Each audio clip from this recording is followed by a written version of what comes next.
Welcome! Today we're going to go into sleep and recovery because your results and your progress will not only depend on your training and nutrition. There are many other variables we are going to tackle along the weeks in order to get you the best possible results and implement habits that will bring you results and maintain whatever you obtain. So today we're going to go into sleep and recovery.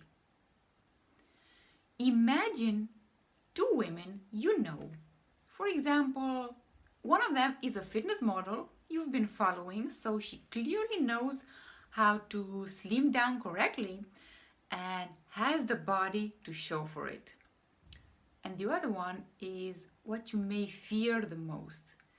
It's a friend with a bad looking exterior that no matter how hard she works, she still struggles with the process and doesn't have the body she wants. The troubling part is that when you talk to both of them, they share the same approach. They eat meals that are focused on lean protein and are getting their veggies in. They are hitting their calories consistently, their macros. They exercise 3 to 5 times per week. They focus both on weights and cardio. They know which foods are truly healthy and which one they need to limit. And yet, the one friend continues to struggle. Can't maintain her focus. She has trouble controlling her hunger, always craves foods and sweets, and despite her biggest efforts in the gym, she doesn't seem to achieve the same results as someone following the same program. So the problem may seem obvious at first. After all, one woman can really just not follow the exact nutrition protocol like the other. And maybe if she is following the same training routine, maybe she just doesn't know how to train. Maybe it's genetics. Or maybe she's lazy and lacks willpower. Or maybe diet or exercise isn't the real problem. Sleep controls your diet. The debate about the best way to achieve a healthy weight always revolves around eating and movement. If you want to look better, the most common suggestion is eat less and move more. But it's not that simple. Sometimes you want to eat less and you want to move more, but it seems impossible to do so. And there might be a good reason for this.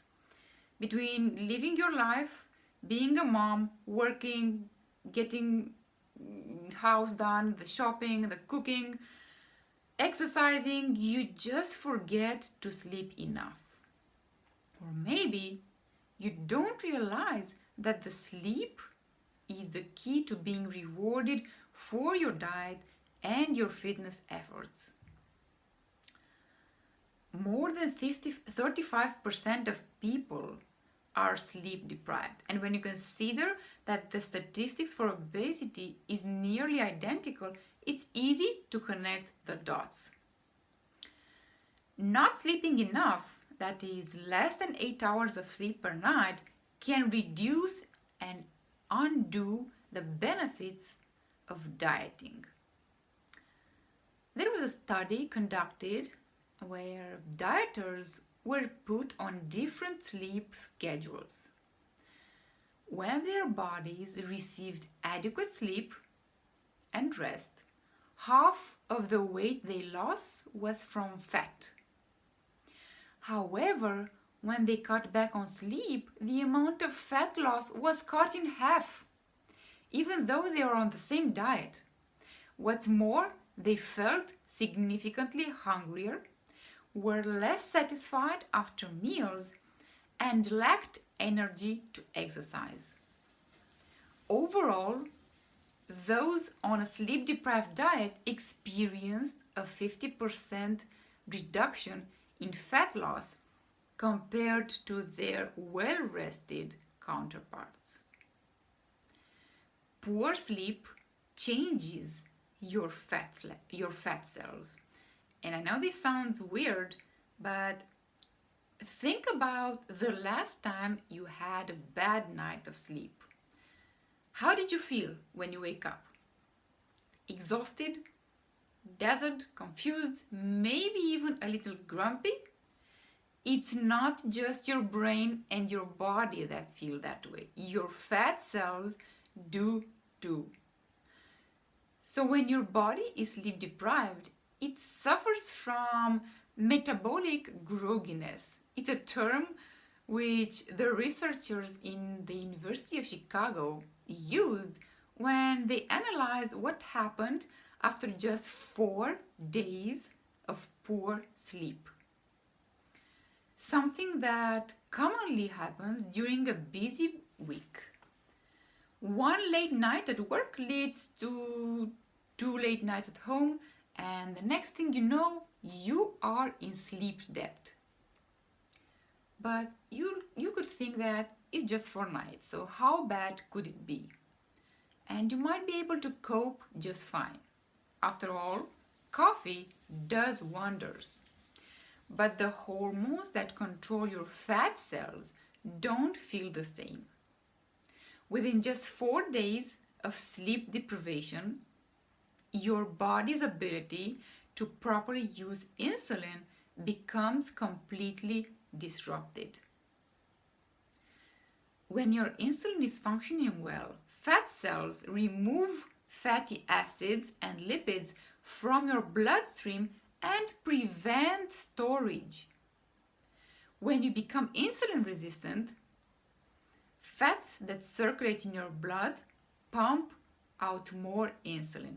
Eventually, this excess insulin ends up storing fat in the wrong places.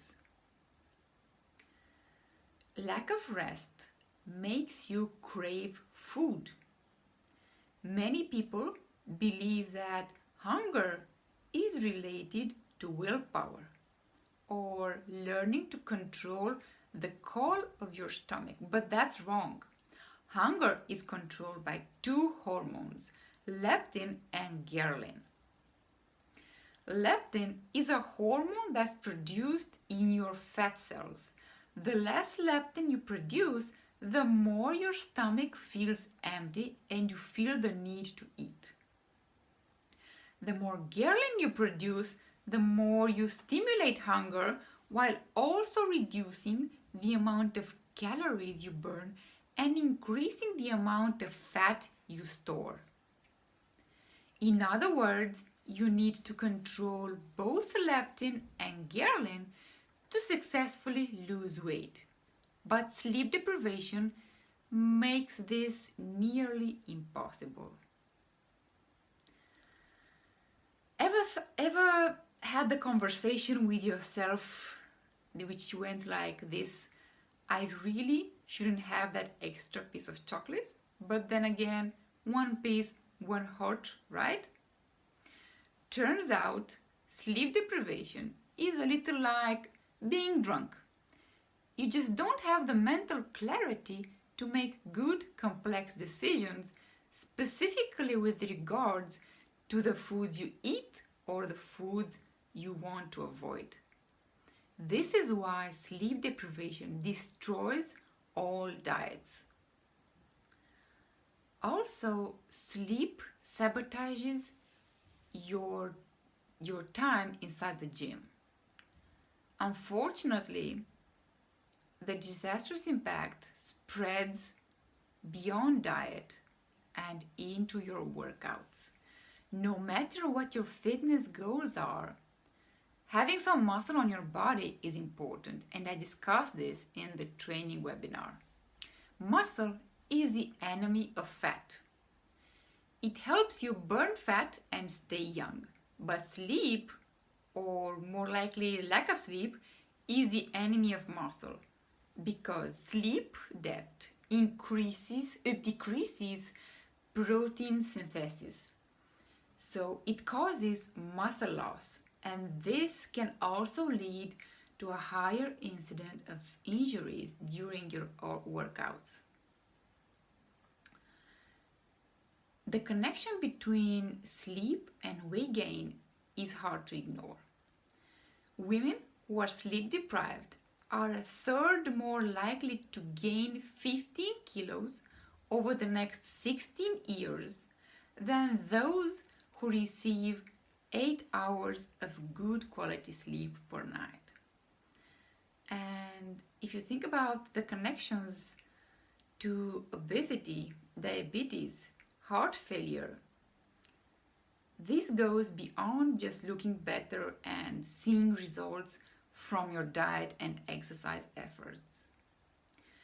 And it's hard to put a number that applies to all people, but a good rule of thumb is to receive between 7 and 9 hours of sleep per night.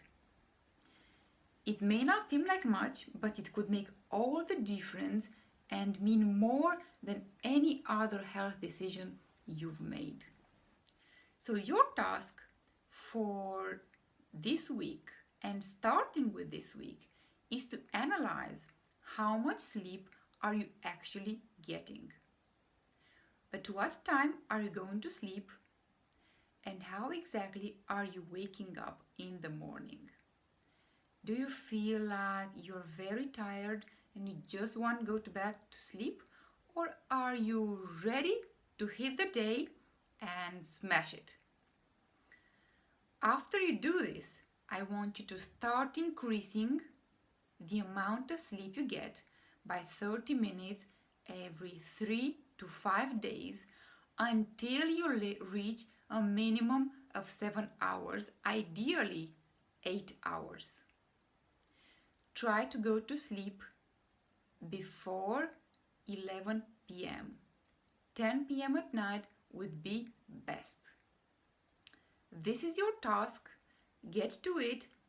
You will have to track your sleep in order to be sure that you are getting the right amount and you are making progress. Good luck.